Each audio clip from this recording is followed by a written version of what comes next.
Well, welcome everybody to World at War Comics. My next special guest is artist extraordinaire, Mr. Kibar. Kibar, thank you so much for joining me, my friend. Man, I Thanks for reached out. I having me. was so glad that you responded, man. I'm a big Spawn fan, and you have been on fire lately, my friend, with your art. But before we get into that, how are you doing this week? How are things going for you, my friend? Doing great. Actually, this is the end of a big convention season. I did 13 events in 3 months Wow. and a half. So it's basically an event a weekend. So I've been pretty busy right now, but I'm glad for the season. It was awesome meeting so many people, doing so much art. But I'm glad to take a little rest and getting back to conventions at the end of August in the north of Okay. France. So that means you won't be at San Diego Comic Con then.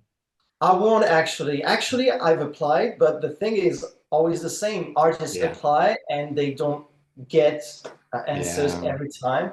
I've Yeah. also applied to New York Comic Con and I'm waiting for the answer. Okay. Yeah. Well, fingers crossed that you at least get to the New York. Obviously, those are the two big ones. There are a lot of other like Heroes Con and a bunch of other I amazing was. ones I too. was a Heroes. It was awesome. Yeah, that's a big one. It's got every year it gets Yeah, it's a bigger big and one. bigger. And Yeah, very artist oriented. So awesome. exactly. And so many great Yeah. people.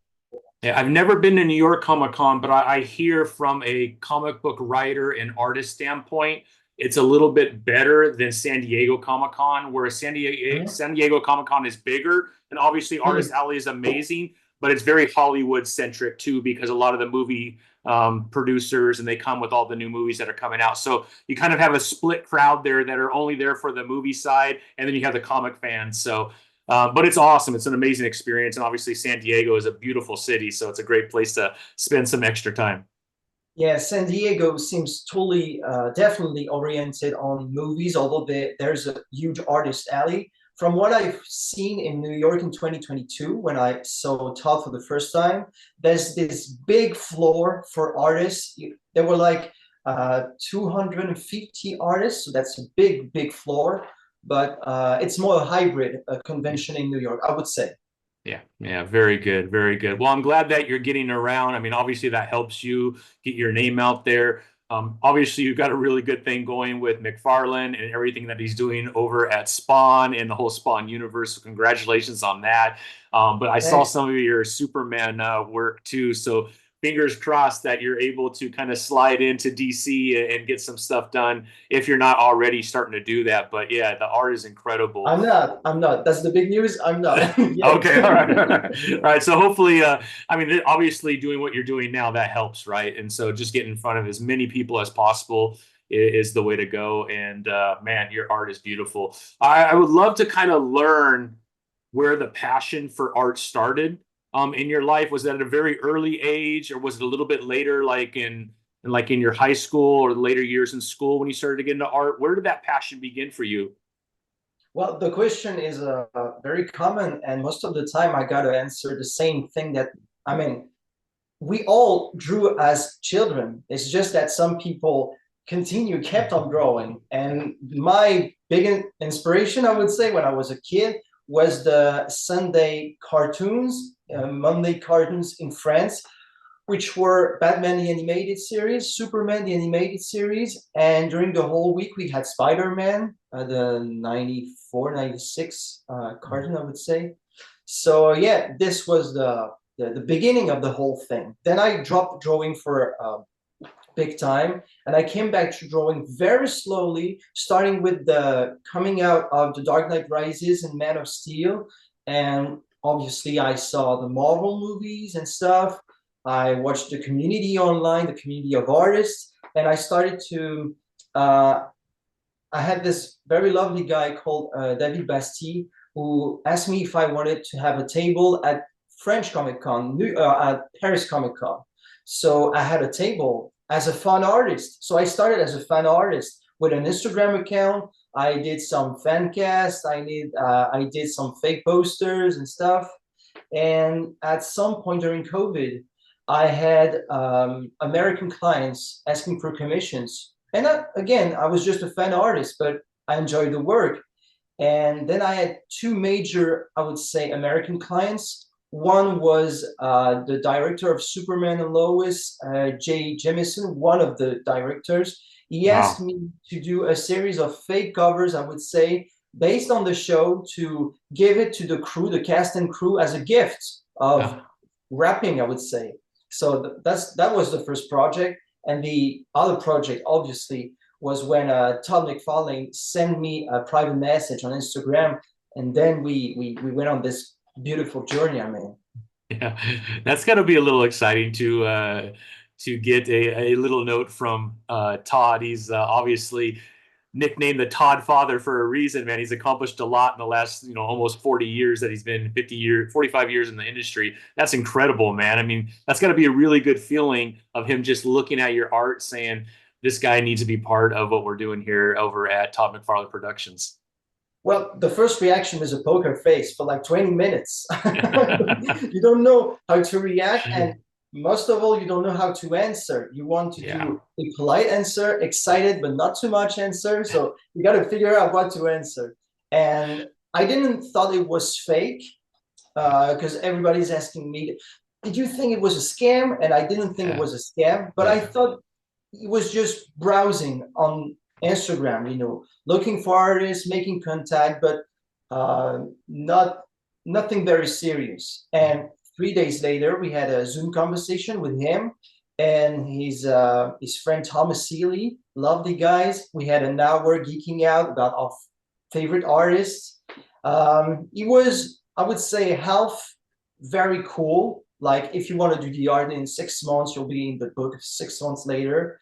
But it was also like, how long do you need to do a cover? And I was like, well, depending on the number of characters and backgrounds, it can be like 24 hours and 1 week or two. And he was like, wait, you need 2 weeks to make a cover? Because I got artists doing like 10 pages in 2 weeks. And I was like, yeah, but I do pencils, inks, and colors. And it was like, okay, all right.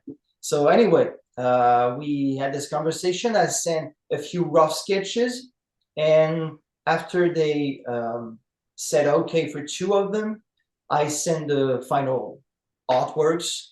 And I saw Todd in Rio at New York Comic Con 2, 3, 4 months after that, and he was a absolutely lovely guy. He took the time. He was in the middle of a CGC signing event, and he basically stopped the event to talk with me and sign some comic books I have, and say, well, let's work together again. So very glad he sent that message on Instagram.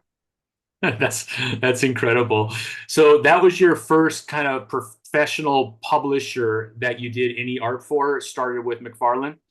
Yeah, I would say that. Yeah. Although I again had terrific work with some private clients at the beginning, and some French comics too. I did covers for, but Todd McFarlane production definitely put a spotlight on me. Like it did gave a spotlight on me for all the clients to ask for a comic book art, comic book covers, comic book illustrations, and yeah, that's my first professional work. I hope it's not the last, but I'm Yeah. having a blast on Spawn. Like the community is terrific, so lovely, Yeah. such lovely people. I've been to this event called SpawnCon. It was Yeah, a this is my shirt from organized. it. Yeah, Yeah, yeah, I this is see the this shirt. shirt came from there. Yeah, yeah. I saw. What? If you're a collector guy, I got Yeah. this very limited Yeah. Spawn. I have mine right over here, my friend. Awesome. Yeah. So Spawn Hunter, who his Uh-huh. name is Ty, was Yeah, one of the people that put on that production in Denver. yeah. He's a lovely Yeah, guy. lovely guy. One of my close friends. I was just at his house in Denver.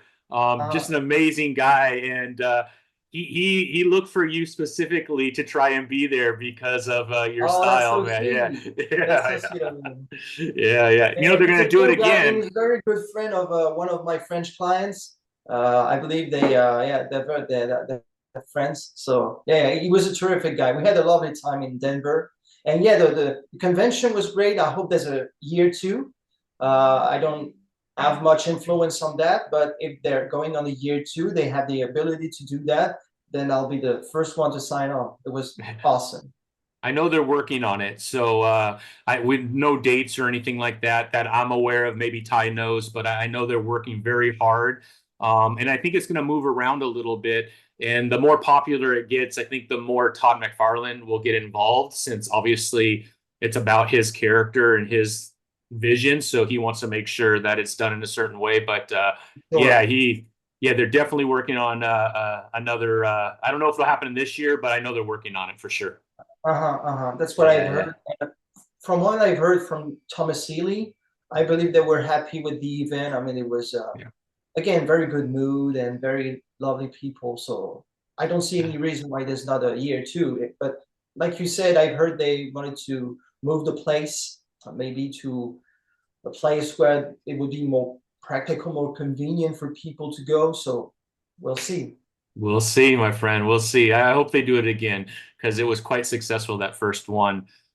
So wow. So you have quite a. So we have a new cover, a King Spawn cover that you sent me that I hadn't seen yet.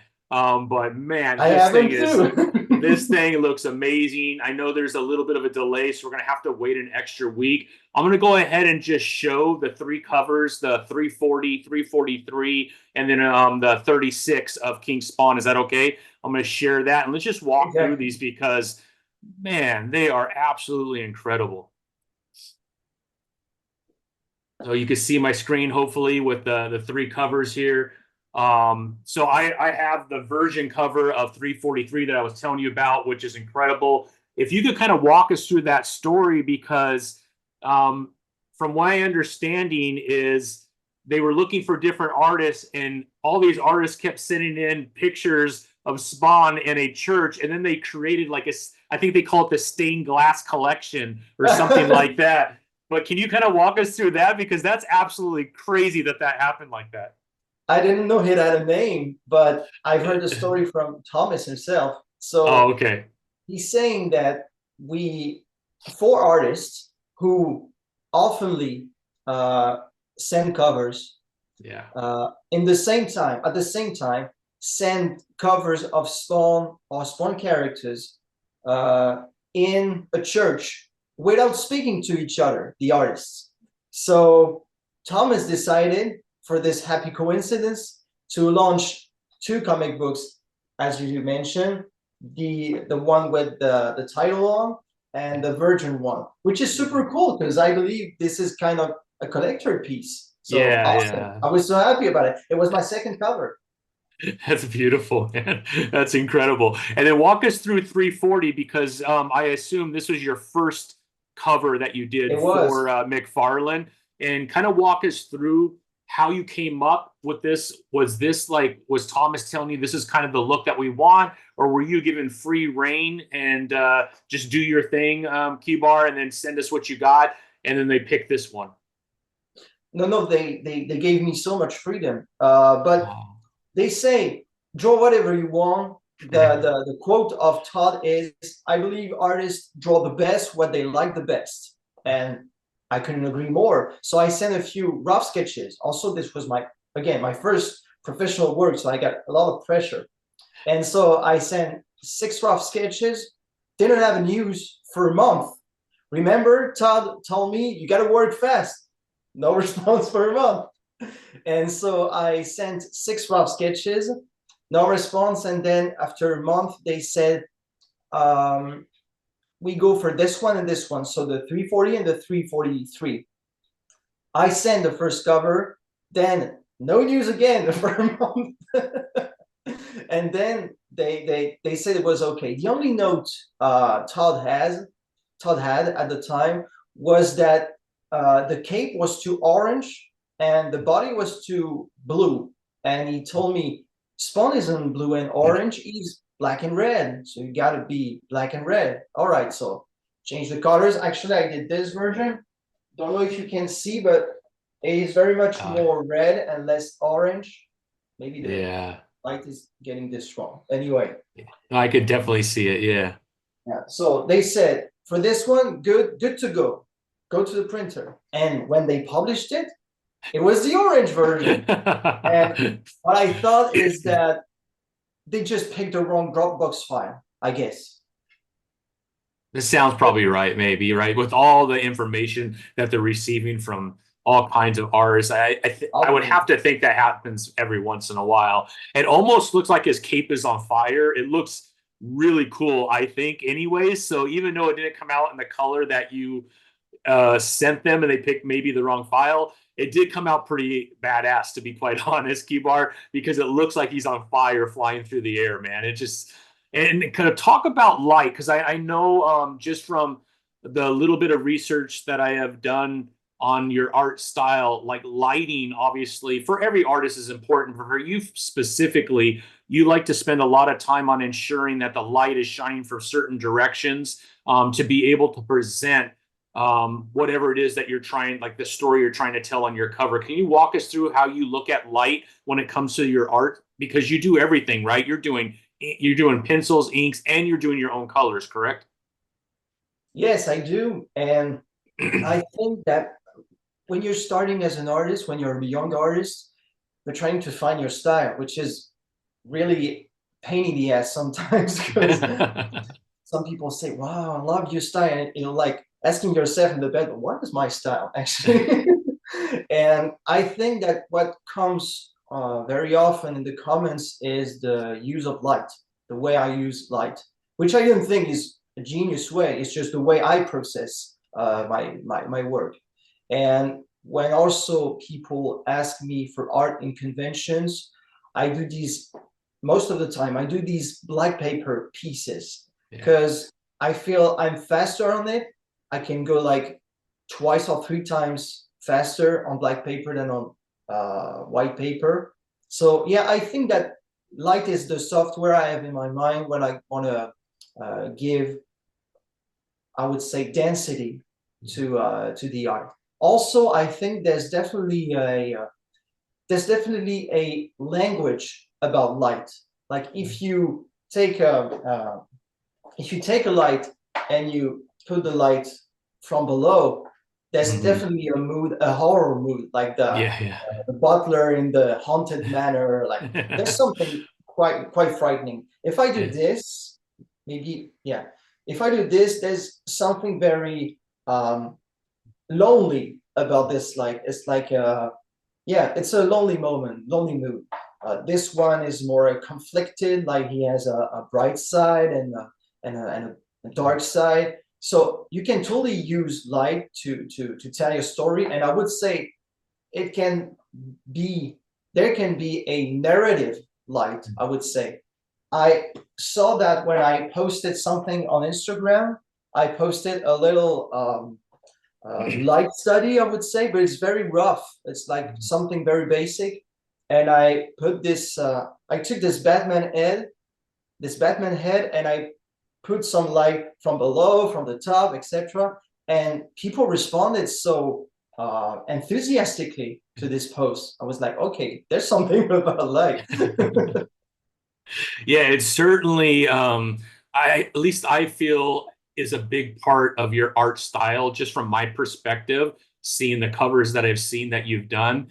The way that you utilize art is, I think, unique to other artists. I think all artists use light, obviously, to emphasize whatever it is that they're trying to portray throughout their art, but everyone has a different style of how they use that light. And I think yours is very distinct to Kibar. Like it makes it very noticeable. And now when I see a cover, I'm like, I think that might be Kibar because of the way the light is being used in it. Which I think as an artist, that's what you want, right? If you look at other artists, and I know just from a little research, Alex Ross has had an impact on you, as he should.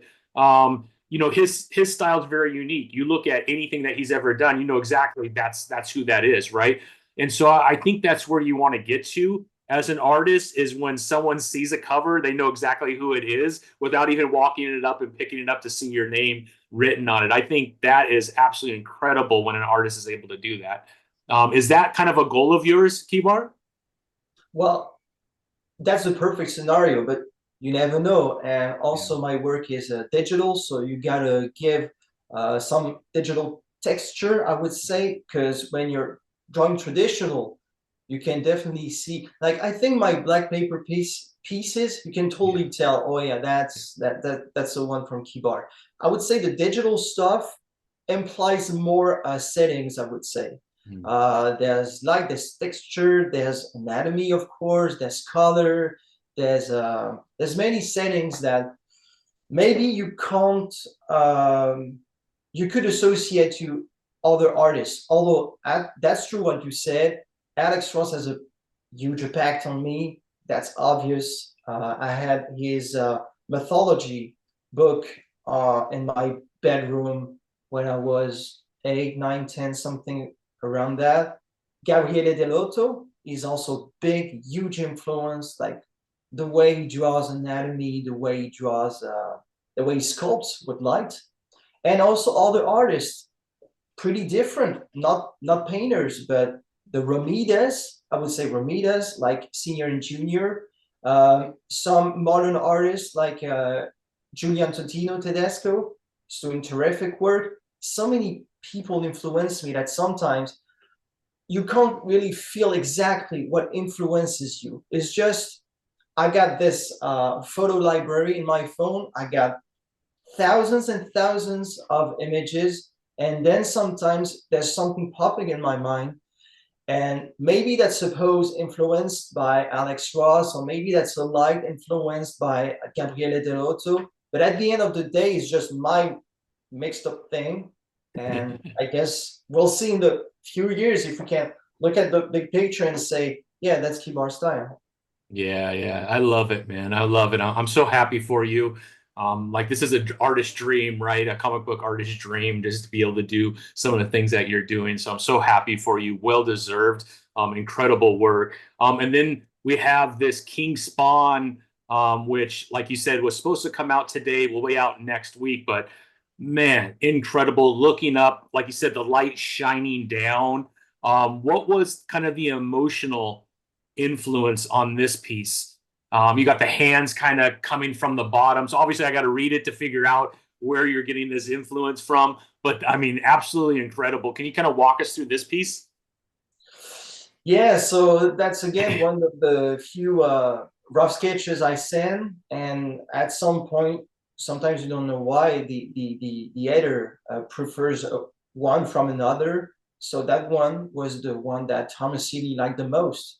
So Yeah. I went on that one. Gotta say there was a few color adjustments, and that's a big part of I would say that's kind of a difference I might have sometimes with McFly Productions is that I propose some colors, and most of the time they ask me to do some color adjustments. It's Yeah. not a big deal, but for Yeah. this one, the French version has the original colors, and Uh, it's more in the purple, blue, yeah. green, something like that. I wanted to really say that it was at the bottom of the bottom, like Yeah. the deepest point it could be, and then the hands coming up and like almost lifting him, like Yeah. half grabbing him, half lifting him. The energy is the most important. And yeah, Right. sometimes they're like, yeah, but you know, Spawn definitely has a red cape, so so you should turn the cape red. And for the 340, you can notice that if you take also the French version, this is more in the blue-green Yeah. color. And I've heard from Thomas that Todd himself edited on Photoshop to put it in a more yellow-green mood, Uh, which is totally fine. I mean, these are his books. He sells what yeah. he wants. As soon as I can sell my prints and stuff the way I want, they can edit my work as Yeah. they want. Yeah, he's a pretty good artist too. Uh, right, Todd? He's a pretty good artist himself. So yeah, I think that's Of okay. course. I think that's okay, right? I love it, man. I love it. So Kibar, there is a co-founder of Massive Publishing. I don't know if you know of Massive Publishing in the U.S. I know they're growing in France. One of their co-founders, his name is Kevin Rodatelli. He's from Montreal, so he's a Canadian French-speaking gentleman, incredible human being, and he's going back and forth from Canada, the U.S., and France all the time. And he spends a lot of time in France because he says that's the #2 comic book market in the world after the United States. He Really? says, yeah, he says France is a huge market for comic books. And I heard that you had this busy schedule of Comic Cons that you've done all year. Are most of those Comic Cons taking place in France? I know you said you were in Denver, obviously, New York Comic Con, but are most of the cons, are you traveling around France at those cons? Yeah, they are actually. But I'm pretty surprised by what you say, because in France, 7% of the market of comic books, because this comic books is the English word. We say bande dessinée. Okay. But on the market of BD, BDs, I don't know how you would say that. On our French market, 7% of the market is our comics. Mhm. And the rest of it is 70% manga or anime related. Yeah. The rest of it is French Belgium comics, independent comics. So Mhm. yeah, US comics are like 7% of the market. Yeah, But yeah. yeah, all the conventions I go to, I mean, most of it except Paris Fan Festival and French Comic Con. Otherwise, they are all manga related or Japanese culture related. Mhm. And if I want a Comic Con about US comics, gotta go to Belgium or the US, because Yeah. obviously that's the big market. Yeah, yeah. And maybe he's combining all of that together into one thing, because he said it's huge. And obviously, having friends in the UK, right? Like our style of comic books in the US really is US and Canada, right? You go to other countries, especially like the UK, it's more of the trade where they'll take like 5 or 6 issues and put it into a larger Oh, right. All book, right. right? Okay. So I assume the French style, that's the same way, right? It's you don't get a lot of floppies, or are floppies kind of a big part of the US comic book scene in France? The most common way to find comics in France are hardcover editions. So Okay. that's why I'm pretty excited actually that my coverage Yeah. go on it. You got to thank Yeah. the French editor Delcourt, who distributes the Spawn catalog, because these are beautiful editions. Like the first page is a black one, so I can do my black paper pieces. Uh, and yeah, we this is a very much a small market in France, but the comic book enthusiasts, they come at me, take that, and ask me to sign it or do a Yeah. remarks hand sketch on it. So yeah, the most common, actually, to be totally fair, in the 90s, you had so many. Well, let's rewind. In the 70s, 80s, you had so many comics the way you have in the US. I would say the how would you call that? Not soft, but Yeah, they flexible. call it a floppy. A A floppy. floppy, So we had yeah. many floppies in the 70s, 80s, 90s. And all the Spawn fans, the French Spawn fans that I meet, became Spawn fans in the 90s by buying floppies, French Yeah. floppies. So it was translated. But I guess the market got so small that right now, the only way you can get comics, I would say, in a large way, in large market, are the great, beautiful editions, but big editions, hardcover editions Yeah. like that. You got Urban in France for Mm. DC, you got Panini for Marvel, and you got Delco for Spawn and image-related stuff. Yeah, yeah. I collect floppies, so if this is my reading for the next couple days that I'm still behind on. But I collect floppies, but I've noticed the older that I get, the more I am starting to move to like that French tradition. Not hard copy, they're still soft covers, but you're getting 5 or 6 issues at a time when you're purchasing those. Because I could read a comic book in 15 minutes, right? And so to be able to sit down with a cup of coffee over an hour and be able to read through 5 or 6 stories, it becomes a little bit more practical for me. And then the older I get, right, my room is full and my wife says nothing is allowed to leave this room.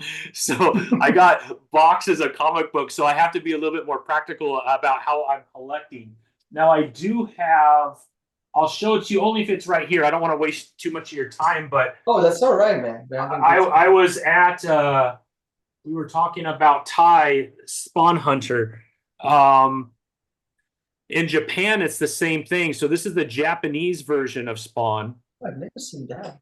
and it's beautiful. And they do the same thing. So it has a cover that they put on it, and then the comic book is inside, and the comic book is not colored, but it's like it's 6 or 7 issues. So it has a slip cover. We call it slip covers in the US. I don't know what they call it in Japanese, that slides on here, which is just beautiful. The art is incredible. And then on the inside, right, you're getting, I think it's 5 issues at a time. And so this, you can't find floppies in Japan because the market, just like a lot of Europe, Asia has also gone to that kind of style. And even they're talking in the United States, eventually it might go that way as well, just from a publisher standpoint. So they're not publishing 2 different styles for the global market, since, you know, it's a global market now, right? There's no one market. So we'll see what the future holds, but man, I would love to get my hands on one of those hard copy French editions. Those look beautiful. I didn't realize they always come hardcover like that too. Well, you gotta wait for the whole story to come out, but when the whole story comes out, yeah, you the most common way to get comics in France and like libraries and stuff, it's most of the time a hardcover edition. Wow. If you want to find floppies, you definitely got to go in a comic book store who sells floppies and figures. Yeah. Are there very many of those stores throughout France? I assume Paris, there's probably quite a few, maybe, and maybe that's it. Well, you got 3 or 4 major comic book stores in Paris, and then you have most of the time 1 or 2 in big cities around the country. So yeah. So for the average comic book fan, they're collecting the hardbound that you showed me, because floppies are probably not as easy to get your hands on, maybe? Well, again, you're right. And the thing is, it was more easy to find floppies because they were translated in the 70s, 80s. You got this whole generation who read Strange. Strange was the French translation of all the Marvel comics. And there's definitely a Strange generation. Yeah. And this generation, maybe, again, they could read floppies in French until the 90s, 2000s. You still can find some translations on big titles like Batman, Spider-Man stuff, but it's getting rarer, I would say. The places where you can get your newspapers, I can't find floppies anymore for comics. Yeah, makes sense. Makes sense. From a publishing standpoint, right? From dollars and cents, it makes sense to make a decision either way, right? So yeah. And again, this is very much a manga anime era. So for sure. Maybe they're putting their bet on that instead of comics. Yeah. Which is a choice. I mean, you can see that the comics market in general, when you look at movies and shows, etc., it is very much like this. You know, sometimes some random movies that of a character that you've never heard of, and the movie is made, you would say it can go to a $500 million, and sometimes movies that you put so much money and so much effort in it, like The Flash, is bombing at $250 million. So again, it's a market that comes up and downs, and it's up to the people to decide if they want to put a bet on it. I believe in France they did these small editions of like Kingdom Come for DC, Batman Hush, which are the big titles. And I don't know if that works, but from the past 2 or 3 years, you've seen these pocket ratio editions. So Yeah. the market is always figuring out a way to, does it sell, does it not? So, Yeah.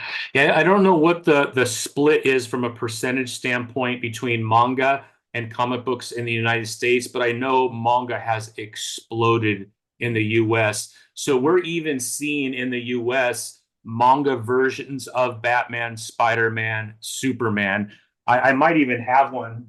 I don't know. Let me grab it for you. I want to well, show you one well, real the quick. new My Adventures with Superman is Okay, so to be more competitive, Marvel has started to make taking Spider-Man stories and then having famous Japanese writers kind of retell those stories in their own way. You even read it, what I would call backwards, right? uh-huh. Just like a manga, the Mhm. style of art because manga has grown so fast. And again, I Uh-huh. don't know what the percentages are, but when you walk into, we have this chain, you might have been in it called Barnes and Nobles, maybe when you were in New York or Denver. You go in there, they'll have 8 feet of graphic novels that are, comic books, and then they'll have 100 feet of manga. Like it's crazy. So I'm assuming the percentages are getting very close to what you had mentioned in France. So Yeah. yeah, I'm not too sure.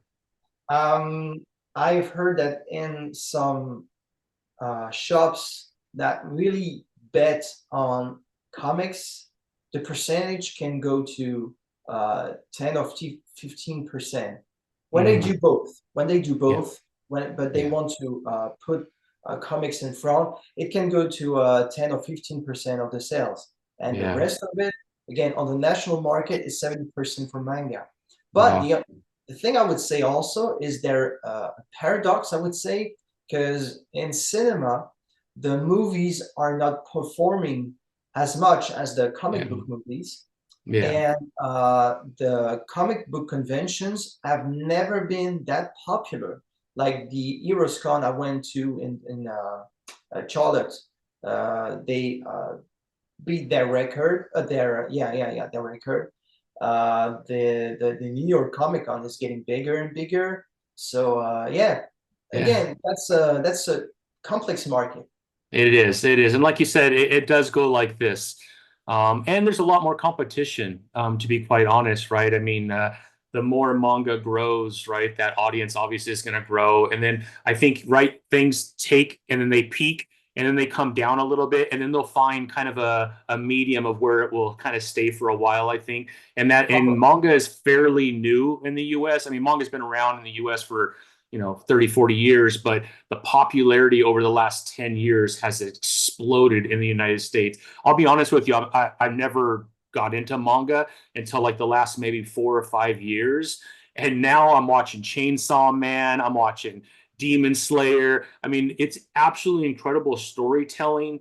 The art is amazing. The characters and the development of the characters are incredible. So I understand the craze and kind of the enjoyment and the simplicity. Like here's the Batman version, but just the simplicity. It's so easy to get into one of these.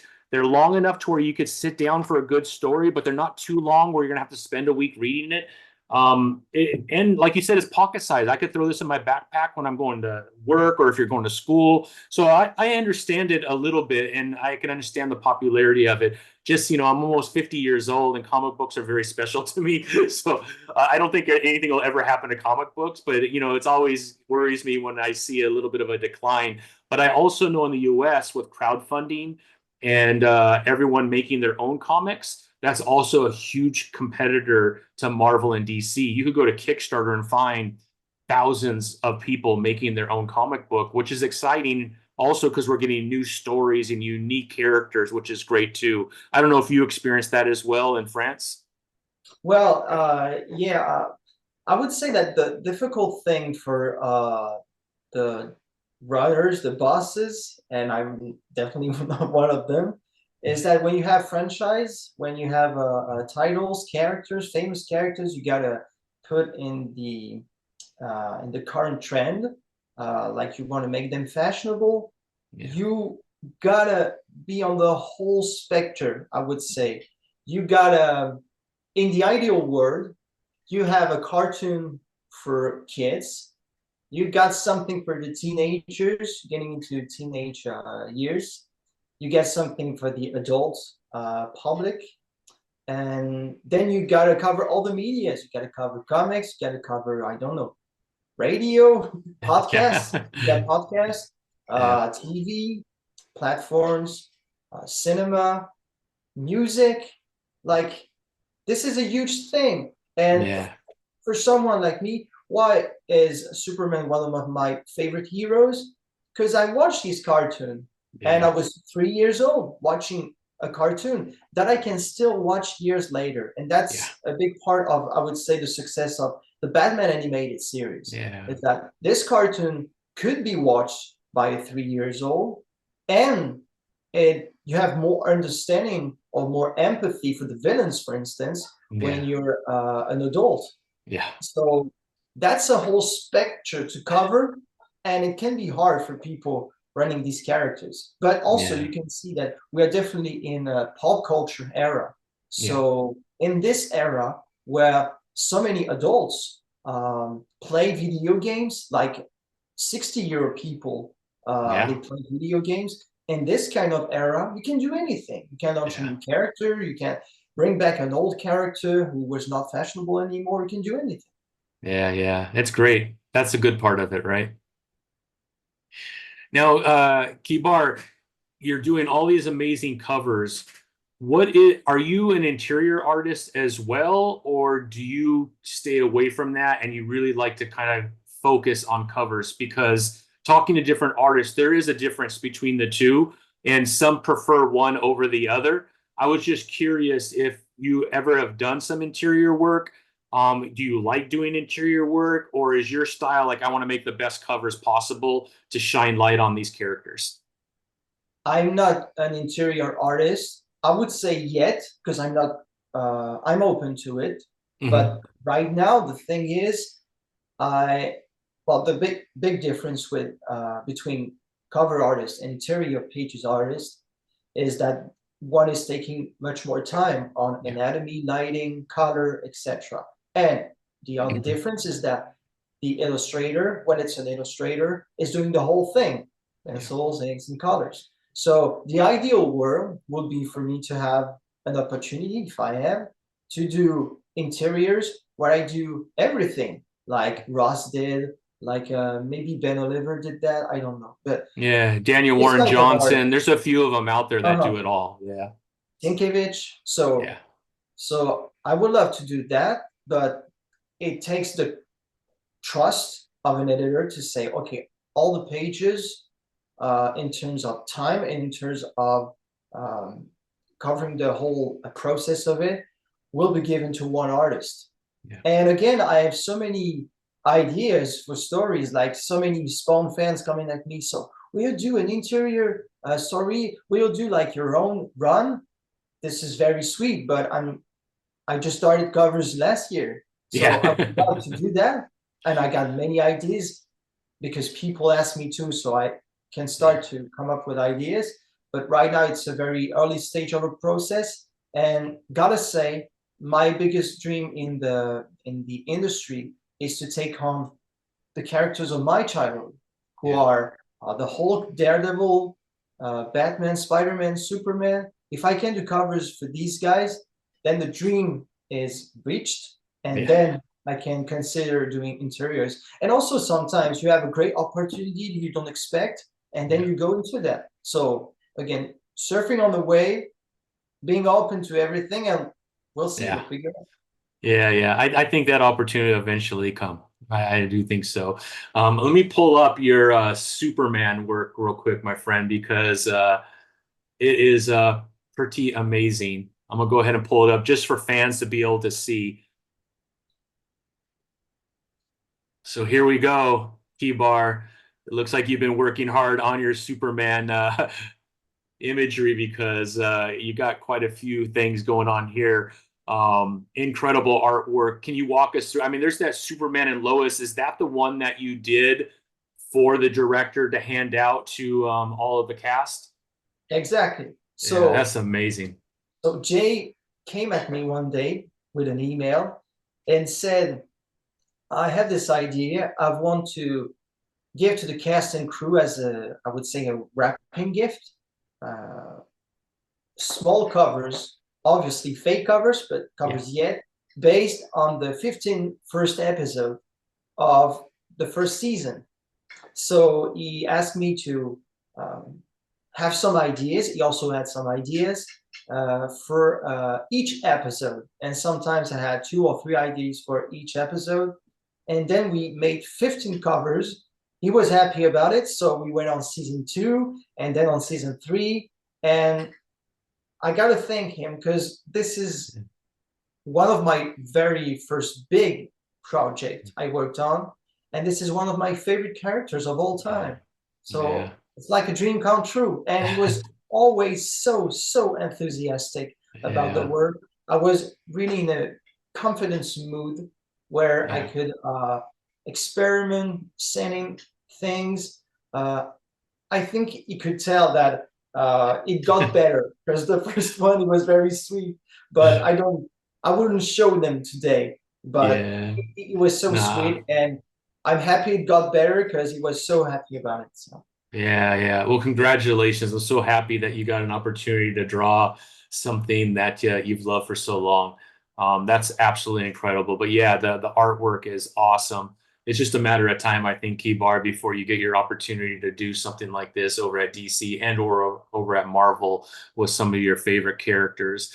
And the last thing I wanted to do, and I love that you sent this to me. This is the differences between the flat colors and then the final artwork. Because as you're going through the process, right, and you're doing everything digitally, I mean, for fans, like we just love the end result, right? So I look at your cover and I'm just like mesmerized by it and I love it, right? But then you always love to know like what is the process of because the background, even the details in the background, like there's just so much going on. When you sit down for 5 minutes and you just stare at the cover, you start to notice like little things that maybe when you first picked it up, it was just spawn that kind of made you want to buy it. But then you're like, man, the background's incredible too. Can you walk us kind of through how it starts, how you get to flat, and then how you get to that final artwork? Yeah, these I find these posts funny because when I post them, some people are like, and the comments are very popular. I prefer the flat version. so I'm like, yeah, that's what I'm working on. But the thing is, I got this flat version and this final version, but actually the process is definitely more messy than it looks. It looks like I'm doing some pencils and then inks and then colors and that's it. But it's more of a mess. Like I'm doing some rough lines, okay, some rough sketches. Then I put some rough colors, I would say rough painting. And then based on this rough painting, I do final lines, final black lines you can see.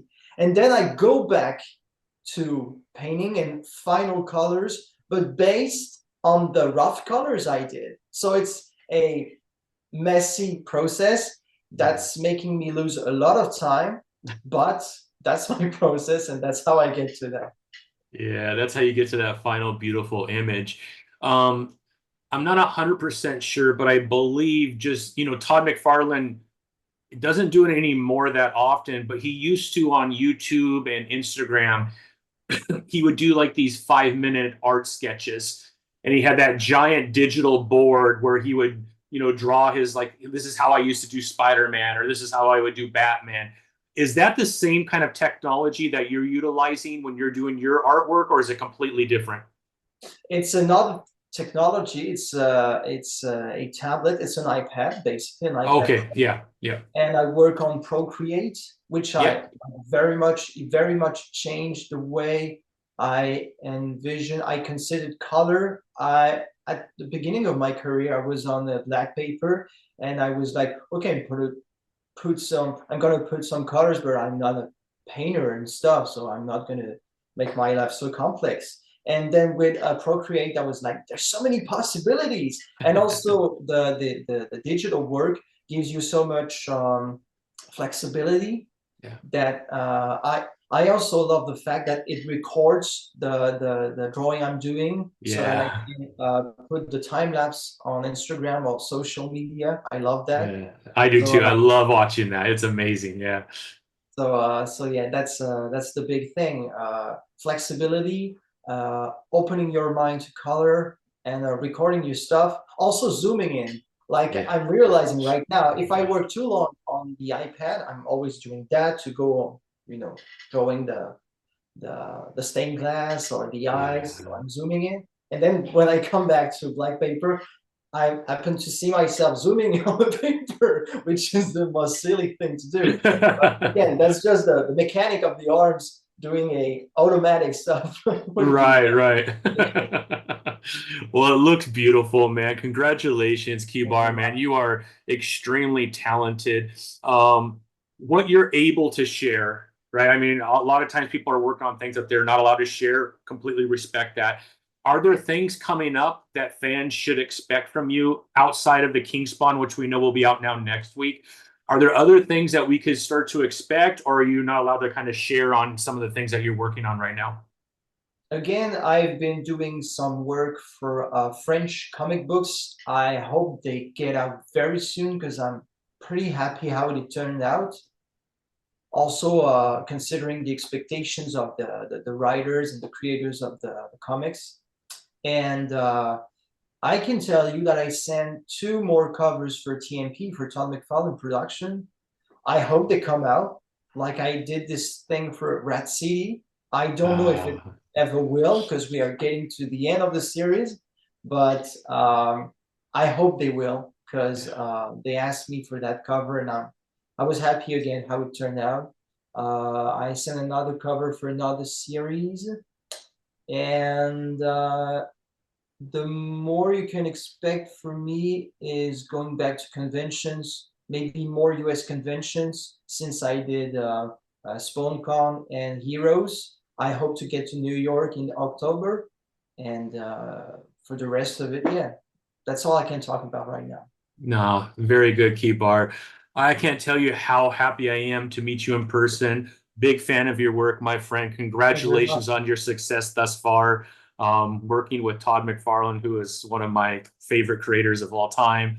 That's got to be a dream come true for you as well. It would be for me to be able to do anything for him. I like just let me come sweep the office. I don't care. I just want to say that I did something for Todd McFarlane Productions. But congratulations on all of your hard work. I'm so Thanks glad very it's much. paid off for you. Can you kind of let people know how they could follow you on social media? What's the best way to see everything that you're working on when you're starting to present that? Yeah, so my main social media is Instagram, so you can follow me at uh, kibar.art, and you can follow me at the same surname on Facebook.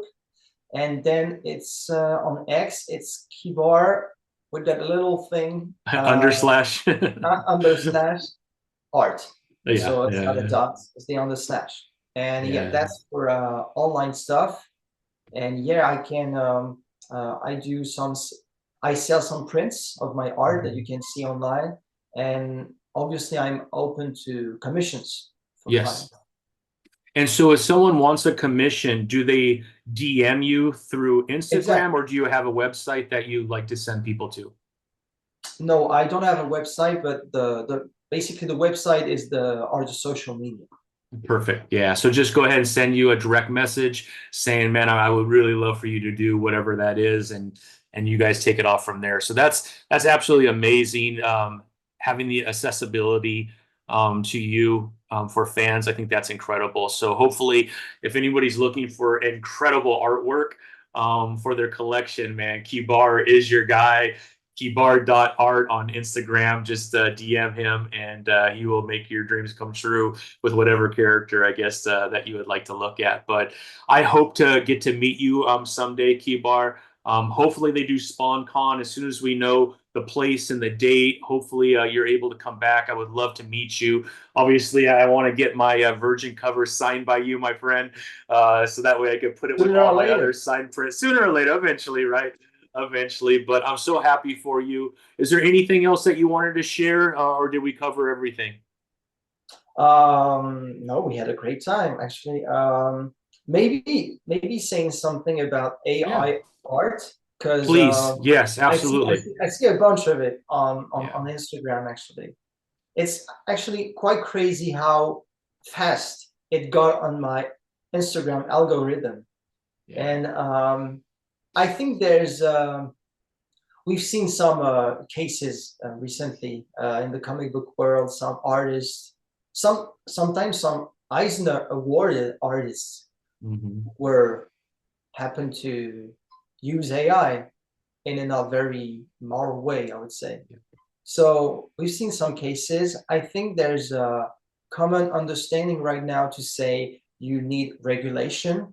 The Yeah. only thing is which regulation, and also how fast will it be? Because right now, I would say politicians, French, Americans, whatever, I don't think they know anything about it.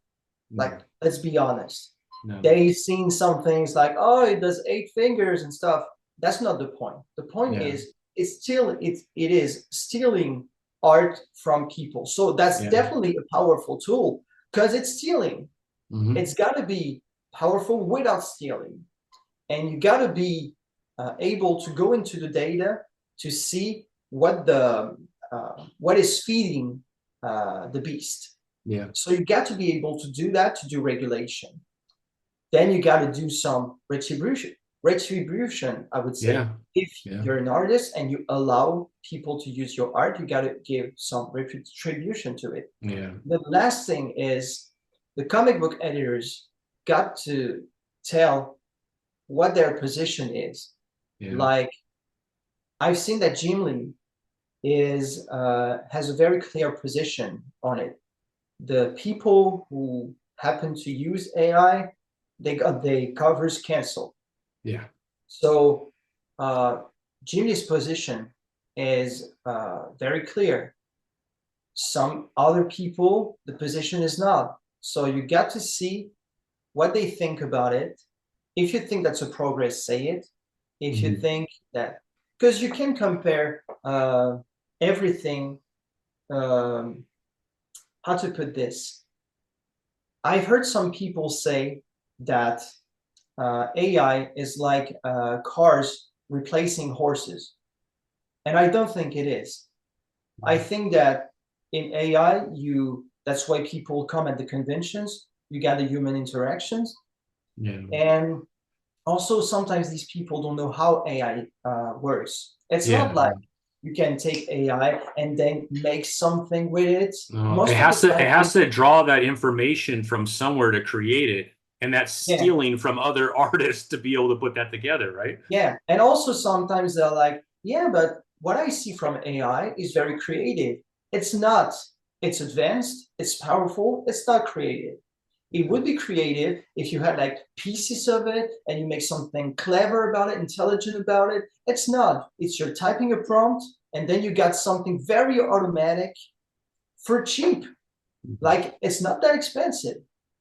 Yeah. So you got to figure out how AI works, get into the beast to know how it's feed, and then do some proper regulation by people who know what they're talking about.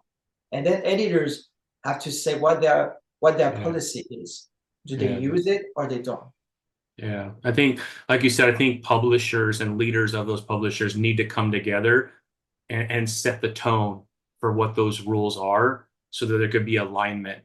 Because when you have some saying absolutely not, which I believe is the right answer, so congratulations to Jim Lee for taking that stand. But if other publishers aren't taking that same stand, you're leaving a door open for people to utilize this as a tool, and you're not being honest. And not everybody notices the difference. And you know, AI is a constant learning. And so the more art that gets thrown out there by professionals like yourself, the more AI has an opportunity to grab that art and use it as part of its repertoire of a library of art that it's collecting constantly as it's learning so that it can spit out art. And you have to have regulation around that. And if you don't, right, you're going to a place that I think is not wrong. I love your analogy of how some people are saying that AI is like replacing a horse with a car. The only difference is you're not stealing horses to make that car. And that's the difference, right? You're stealing from Kibar, you're stealing from Mark Spears, you're stealing from Todd McFarlane. This art is coming from people who use their talent, and that's just not wrong. And if you are going to use it, you need to be honest about it. And then how are you paying those artists for what you've used, right, to make your A art? It's convoluted, right? Because AI is not just taking from one artist. It's gathering a library and then using that library and mishing it all together to create the art. So there's not even a way to pay for something that's been stolen by you in order to make that image. So I'm so aligned with you. I want real artists drawing real comic books. That's the way this industry should be operated. And if publishers don't come together and create those rules, you're going to have this looseness that allows cheating to take place. And this should be easy, right? This isn't competitive, right? Well, This should be easy to do, I would think. I could be more radical. I could Yeah. say that something like Mega Upload was closed because we thought the justice thought that it was stealing artists. Mm. So if there's no regulation on Midjourney and stuff, why don't the justice do something? Yeah, I agree. Like, again, either you accept regulation or you end the same way Mega Upload did. It's just fairness. Yeah, It's just justice. agree. I agree with you, Kibar. I'm so glad you brought that up because it is a hot issue, and it has come up and then it goes away and then it comes up and then all of a sudden we see it on a cover and everyone's like, what's this publisher going to do? Like, how are you going to respond? Because you made a decision to choose this and you didn't do your homework to understand whether that artist really put the work into that art. So, don't want to call out anybody names, but I think you and I both know that this has happened, and there It's needs not to be about some regulation around that, right? We gotta get a handle on this. Now is the time to do it. The longer you wait, the harder it is to be able to rein it in. And this should be something that we all could agree on. This is not hard. I don't think it shouldn't be that hard, but I agree with you. Regulation needs to be made, and I'm so happy that you brought that up. As a professional artist, where this is your career, you're the right person to be able to speak on this, and I think others should come forward and be speaking on the same thing. And I think a lot of people are. We just need leaders of publishers to get more involved because they're the ones that could set the regulation. Like it certainly government needs to get involved, but right now the publishers all they have to do is come together and say, look, we all agree no AI art. And if someone is found out that they have done AR, we will never use their art again. Once you do that, if you're an artist and you're trying to get ahead by using AR art, you're probably going to back off from AI and do things regular because you don't want to lose your profession. So it's very simple to regulate amongst themselves. And then we could wait because, I don't care what country you live in, government is very, very slow. Very slow. That's just the way government operates, right? the In every basic country. way a government works most of the time is managing emergencies. And as they Exactly. don't see emergencies, they won't Yeah. take on. They won't. Exactly. So it's got to be to the publishers and the editors to say, because again, it's okay not to say anything, but if we don't say anything, the situation goes on and gets worse. Exactly. So it's not about being moralist. I don't know. It's just saying there's a situation going on. If you want to have a world with people creating stuff they like to meet the audience that likes this stuff, you got to put some rules. Like, again, I was at this convention in Hereos Con, and I won't say the name, but I saw an artist selling things that are obviously AI art, pretending to be an artist. And I would say he can draw, he can paint, But when you see his stuff in his book, you got 22 pieces who are a certain style, and you got 24 pieces that are, and it's obvious, like you turn the pages and you can see it's not. I've seen a storm piece where there's a lightning strike, and but there's also the hair, and there's some drape, and there's something dirty on the leg. And when you look at the thing from a certain distance, it looks awesome. And the AI is super powerful because they go into detail. But when you look into the detail, this didn't make sense, and some things were melting. So the thing is, when you see that, when it's so obvious, come on, what do you do? I agree. I agree with you. Kibar, I couldn't be more aligned with you, my friend. I'm glad I know a real artist, and I'm glad I have your art right here in front of me. Cannot wait for King Spawn, the next issue, to come out with your art, and I cannot wait to see what gets picked up next. Yes, that's the cover right there, my friend. Thank you so much for joining me today, Kibar. It's such a pleasure. I hope we could do this again, maybe in the future as more of your work comes out. I would love to have more conversation.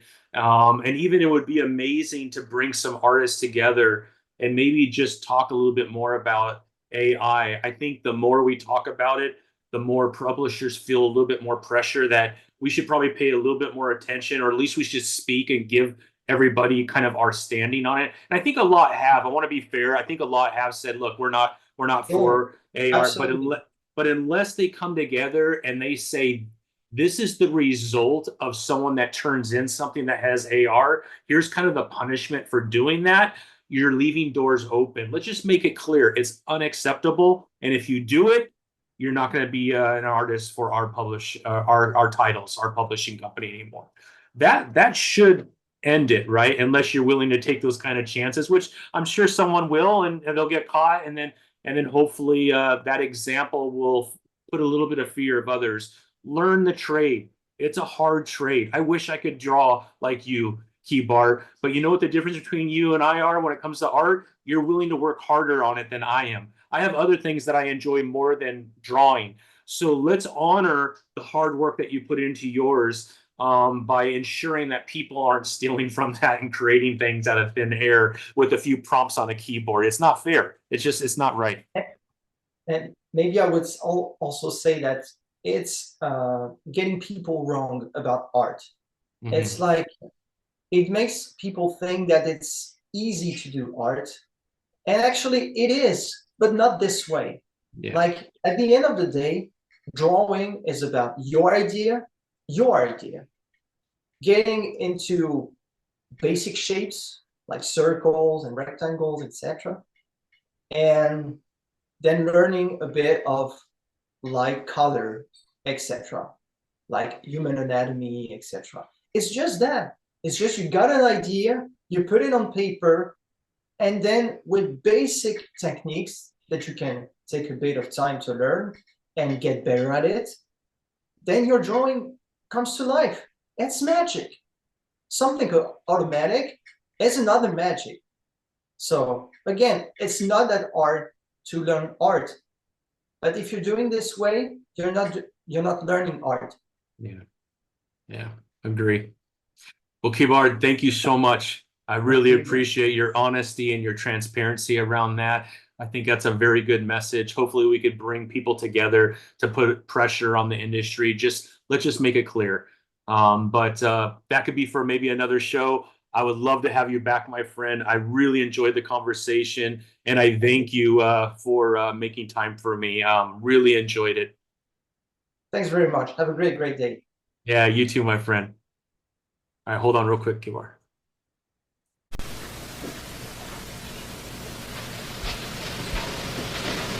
You're still here? It's over. Go home. Go.